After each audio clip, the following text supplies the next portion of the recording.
Bonjour à tous. Il vit dans le monde à l'envers, le Pinocron qui surtaxe les pauvres pour donner aux riches et qui en même temps affirme qu'il veut que le travail paye mieux.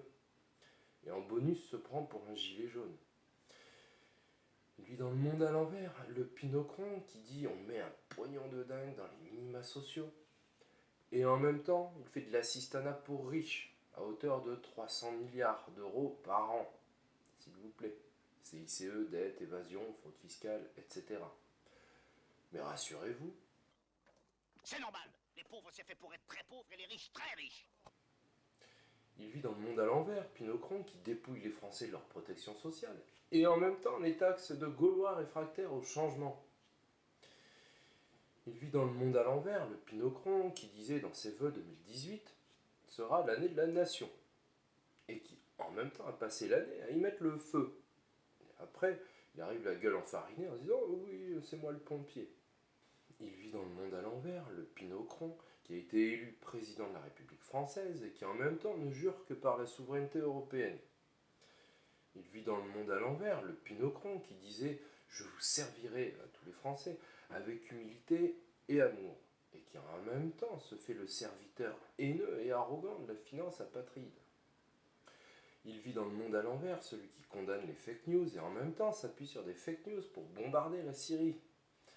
Il vit dans le monde à l'envers, celui qui se dit écolo, qui en même temps tire les pompes des multinationales ultra polluantes. Il vit dans le monde à l'envers, le Pinocron qui affirme qu'il ne cédera rien aux fainéants, aux cyniques et aux extrêmes, et qui en même temps est un fainéant pour le bien commun, un cynique qui se fout des conventions sociales avec insolence, c'est la définition, et qui en même temps est un extrémiste qui mène une politique ultra-libertarée de retour à la barbarie, de loi du plus fort et de liberté du renard dans le poulailler.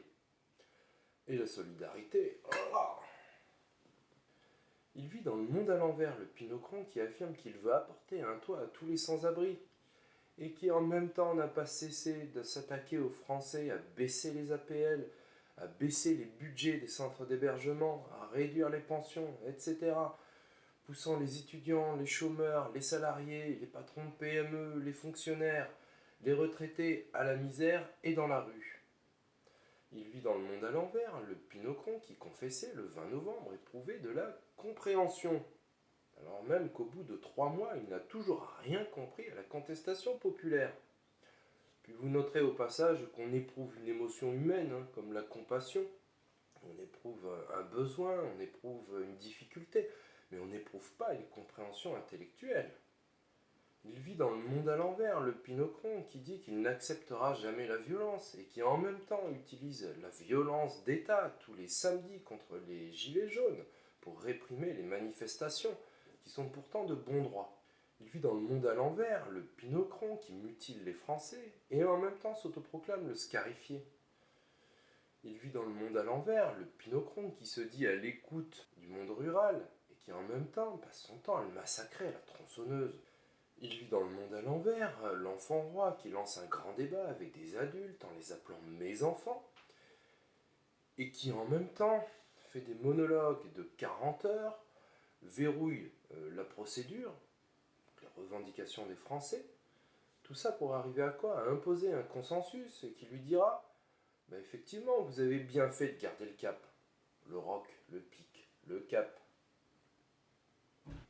Il vit dans le monde à l'envers, celui qui accuse les autres de foutre le bordel et en même temps qui fout le bordel en France depuis 1 an et demi. Il vit dans le monde à l'envers, celui qui disait aux Français la tâche sera difficile, mais je vous dirai la vérité. Et qui en même temps a passé son temps, la tâche devait être trop dure, à dire des mensonges aux Français, à mentir comme un arracheur de dents, et après on nous appelle les sans-dents. À ce tarif-là, Pinocron, quand il va saigner du nez, ça va être la mer Rouge. Alors vous vous dites, la seule question qui devrait faire débat, c'est la santé mentale du président. Effectivement. Et puis par ricochet, celle du gouvernement, qui s'il n'était pas perché dans le monde à l'envers, devrait saisir le Conseil constitutionnel, qui s'il n'était pas lui aussi perché dans le monde à l'envers, devrait constater l'empêchement de Jupiter à exercer sur cette planète. Sans parler du Parlement. sont aussi perchés et devraient, s'ils ne l'étaient pas, entamer une procédure de destitution à l'encontre du méprisant de l'arrêt public pour sa petite quinzaine d'autres trahisons. Je ne sais pas si vous êtes déjà posé la question de savoir dans quelle usine ont été fabriquées nos élites défectueuses. Moi je vois bien une chaîne de production avec au bout un type qui regarde et dit « Ah celui-là, ce modèle-là, il n'a pas d'oreille. Allez, au gouvernement. Tiens, celui-là, il s'endort tout le temps. Allez, au Parlement. Tiens, celui-là, il jacasse et il recrache. Au gouvernement. Tiens, celui-là, il dit oui tout le temps. Au Parlement. Tiens, ça, c'est une moitié de cervelle plantée dans un beauf. Allez, au gouvernement. Ça, c'est périmé. Allez, au Conseil constitutionnel. » Alors, vous vous dites, à quand la fin de la mascarade ? C'est pour bientôt, Pinocron l'a dit. On ne bâtit rien sur des mensonges. Eh bien, retrouvez les vraies analyses et les vraies solutions sur la chaîne Citoyen Héritier pour en finir avec la barbarie en marche, pour la démasquer et pour renouer avec les vraies valeurs de notre civilisation, nos valeurs universelles. Merci de votre écoute et à bientôt.